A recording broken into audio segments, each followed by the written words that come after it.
जय हिंद साथियों, मैं अपने इस वीडियो में आपका पुनः स्वागत करता हूं। दोस्तों, आज हम बात करेंगे वृत्तीय गति किससे कहते हैं, जिसको अंग्रेजी में कहते हैं सर्कुलर मोशन। तो आइए समझते हैं वृत्तीय गति की परिभाषा क्या है। जब कोई वस्तु किसी निश्चित बिंदु से समान दूरी पर चारों तरफ गति करती है, तो इस तरह की गति को हम लोग वृत्तीय गति कहते हैं।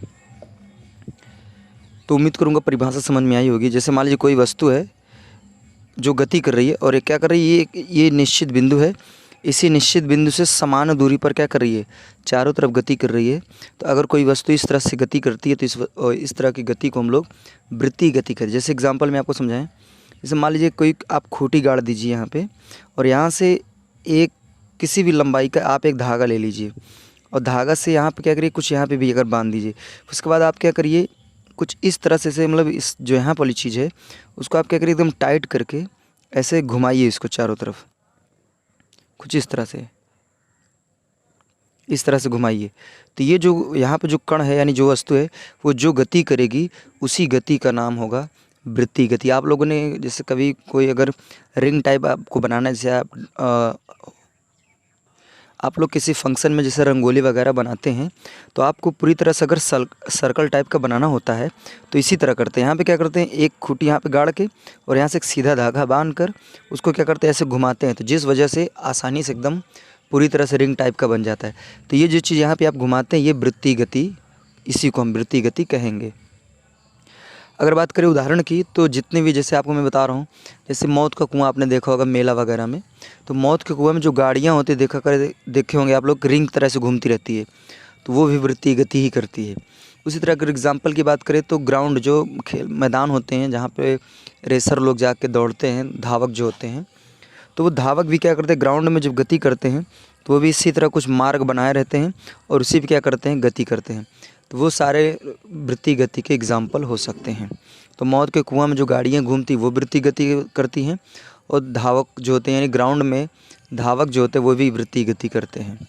जो फौज वगैरह की तैयारी करते हैं तो वो लोग इसी तरह से रिंग टाइप का रोड बनाए रहते हैं, उसी पर दौड़ते हैं। अगर बात करें वृत्तीय गति के प्रकार, तो बेसिकली दो प्रकार की होती है। एक होता है एक समान वृत्तीय गति, दूसरा होता है असमान वृत्तीय गति। एक समान वृत्तीय गति का अर्थ ये है कि जब कोई वस्तु वृत्तीय गति करे और एक समान रफ्तार से करे, यानी उसकी रफ्तार जो है कम ज़्यादा ना हो। तो अगर इस तरह से गति करता है तो इसको हम लोग एक समान वृत्तीय गति कहते हैं। और असमान वृत्तीय गति का अर्थ ये है कि जब कोई वस्तु इस पर गति करे और क्या करे, अपनी रफ्तार को कम ज़्यादा करते रहे, तो वस्तु के इस तरह की गति को हम लोग असमान वृत्तीय गति कहते हैं। अगला नंबर समझते हैं वृत्तीय पथ क्या चीज़ है। तो वृत्तीय देखिए, पथ माने यहाँ पे रास्ता है। तो वृत्तीय पथ की परिभाषा ये है कि जब कोई वस्तु गति करती है, वृत्तीय गति करती है, तो जिस रास्ते पर वो गति करती है उसी रास्ते को हम लोग कहते हैं वृत्तीय पथ। हालांकि इसको आप वृत्त में पढ़ते तो इसको आप परिधि भी बोलते हैं। तो यहाँ पर जो ये परिधि है ये एक्चुअली वृत्तीय पथ है। तो कोई भी वस्तु अगर वृत्तीय गति कर रही है तो जिस रास्ते से वो गति करती है उसी रास्ते को हम लोग कहते हैं वृत्तीय पथ। अगला नंबर समझते हैं त्रिज्य सदिश क्या चीज़ है। तो त्रिज्य सदिश की परिभाषा है कि जब कोई मान लीजिए वस्तु है जो क्या कर रही है, वृत्तीय गति कर रही है, ठीक है। तो कोई वस्तु है जो वृत्तीय गति कर रही है और निश्चित बिंदु के चारों तरफ कर रही है, तो जो निश्चित बिंदु यहाँ पे ना, इसी को हम लोग वृत्त का केंद्र कह सकते हैं। तो अगर त्रिज्य सदिश की परिभाषा देना चाहें तो कह सकते हैं कि वृत्तीय पथ या वृत्त के केंद्र से परिधि के बीच खींचा गया जो सदिश है वही आपका क्या कहलाता है, त्रिज्य सदिश।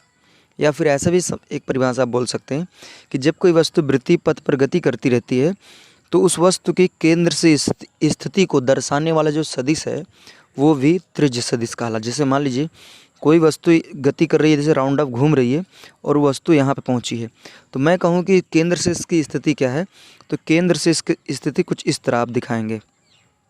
तो वृत्तीय पथ पर गति करते हुए कोई वस्तु के केंद्र से उसकी स्थिति को दिखाने वाला जो सदिश होता है उसी सदिश को हम लोग कहते हैं त्रिज्य सदिश। तो उम्मीद करूँगा दोस्तों यहाँ तक बातें आपको कन्फर्मली समझ में आ गई होगी।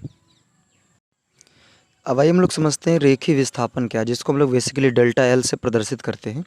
त्रिज्य सदिश को स्मॉल आर से प्रदर्शित करते हैं। यहाँ पे वेक्टर भी लगा सकते हैं आप। देखिए रेखीय विस्थापन की परिभाषा ये है कि जैसे मान लीजिए सपोज दैट कोई वस्तु है जो क्या करे, किसी निश्चित बिंदु से समान दूरी पर चारों तरफ क्या कर रही है, गति कर रही है, तो इसी गति को हम वृत्तीय गति कहते हैं। तो रेखीय विस्थापन की परिभाषा ये है कि कोई भी वस्तु वृत्तीय गति कर रही है तो वृत्तीय पथ पर एक स्थान से दूसरे स्थान तक जाने में, एक स्थान से दूसरे स्थान तक जाने में जितना दूरी तय करती है वही उसकी दूरी क्या कहलाता है, रेखीय विस्थापन कहलाता है। और इसको बेसिकली डेल्टा एस से प्रदर्शित करते हैं। अगर बात करें कि कोई वस्तु अगर वृत्तीय पथ पर गति कर रही है तो जहाँ से चली है, यानी जहाँ से चली है वहीं पे आएगी, तो उसका जो रेखीय विस्थापन कितना होगा, तो अगर कोई वस्तु जहाँ से चलती है वहीं से अगर पुनः आ जाती है तो इसका रेखीय विस्थापन हो जाएगा 2πr। आप लोगों ने वृत्त में परिधि पढ़ा होगा, वृत्त की परिधि निकालना।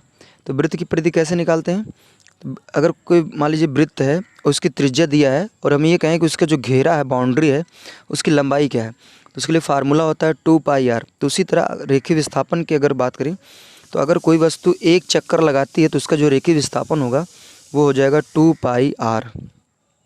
ठीक है, तो उम्मीद करूँगा यहाँ तक बातें कन्फर्मली समझ में आई होगी। तो रेखीय विस्थापन की परिभाषा ये है कि वृत्तीय पथ पर अगर कोई वस्तु वृत्तीय गति कर रही है तो एक स्थान से दूसरे स्थान तक जाने, यानी वृत्तीय पथ पर एक स्थान से दूसरे स्थान तक जाने में जितना दूरी तय करती है वही दूरी इसका कहलाता है रेखीय विस्थापन। अगला नंबर समझते हैं कोणीय विस्थापन, जिसको हम लोग बेसिकली डेल्टा अच्छा इसके मात्रक की बात करें रेखीय विस्थापन की, तो इसका मात्रक जो होता है वो होता है मीटर। अगला नंबर समझते हैं कोणीय विस्थापन क्या चीज़ है। तो मान लीजिए देखिए, जैसे सपोज दैट ये कोई वस्तु है, ये वृत्तीय पथ पर क्या करेगी, गति करेगी। मान लीजिए प्रेजेंट टाइम में वस्तु यहाँ पे है, तो अगर हम ये कहें कि इसका त्रिज्य सदिश बताइए या स्थिति सदिश बताइए, तो आप कुछ इस तरह बनाएंगे। ठीक है, अभी वस्तु घूम कर मान लीजिए यहाँ पे चली आई, तो अगर अब इसकी स्थिति सदिश या त्रिज्य से हम कहें बताइए तो कुछ ऐसा बनाएंगे। तो अब यहाँ पे देखेंगे तो प्रारंभ में कुछ यहाँ पे था, लेकिन अब घूम के वस्तु यहाँ पे चली आई, तो हमने देखा कि ये क्या कि कुछ ना कुछ डिग्री, मान लीजिए थीटा डिग्री क्या हुई, कोण घूम गई है।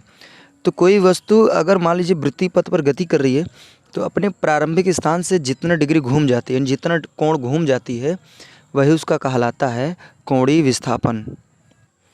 तो यदि अगर हम कोणीय विस्थापन की परिभाषा देना चाहें तो हम ऐसा कह सकते हैं कि वृत्तीय पथ पर गति करती हुई कोई वस्तु अपने प्रारंभिक स्थान से जितना कोण घूम जाती है, यानी जितना डिग्री या कह सकते जितना रेडियन वो घूम जाती है, वही उसका कहलाता है कोणीय विस्थापन। अगर बात करें इसका मात्रक, तो इसका मात्रक होता है रेडियन। कोणीय विस्थापन का मात्रक होता है रेडियन। अगर बात करें कि कोई वस्तु अगर वृत्तीय पथ पर गति कर रही है तो एक चक्कर लगाने में कितना कोणीय विस्थापन तय करेगी, तो उसके लिए फार्मूला है 2π।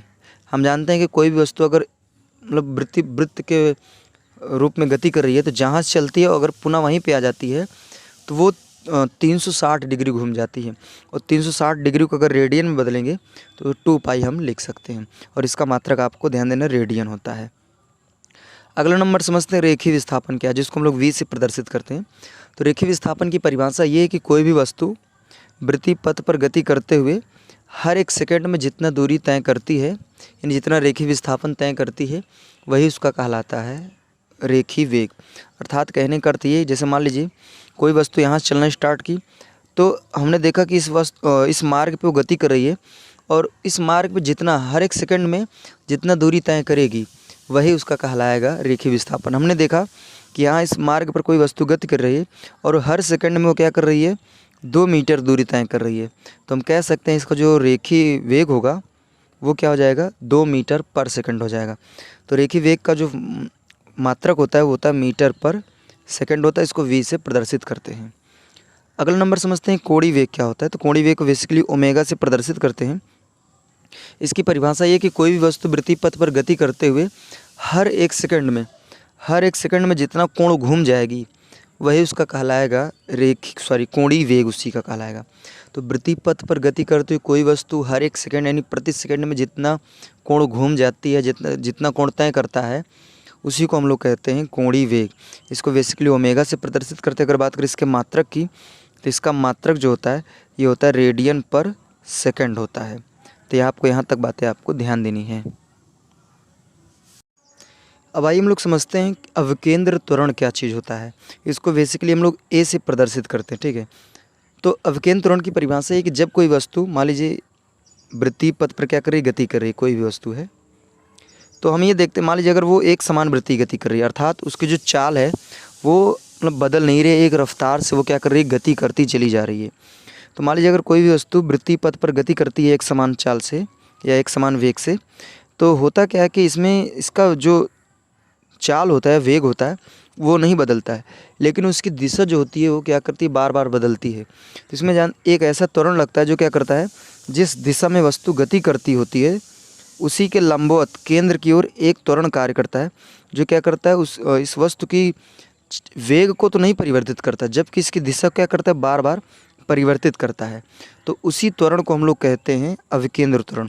अविकेंद्र त्वरण इसका नाम इसलिए पड़ा क्योंकि एक वृत्ति पथ पर गति करती वस्तु के केंद्र की ओर लग रहा है, इस वजह से इसका नाम अविकेंद्र त्वरण है।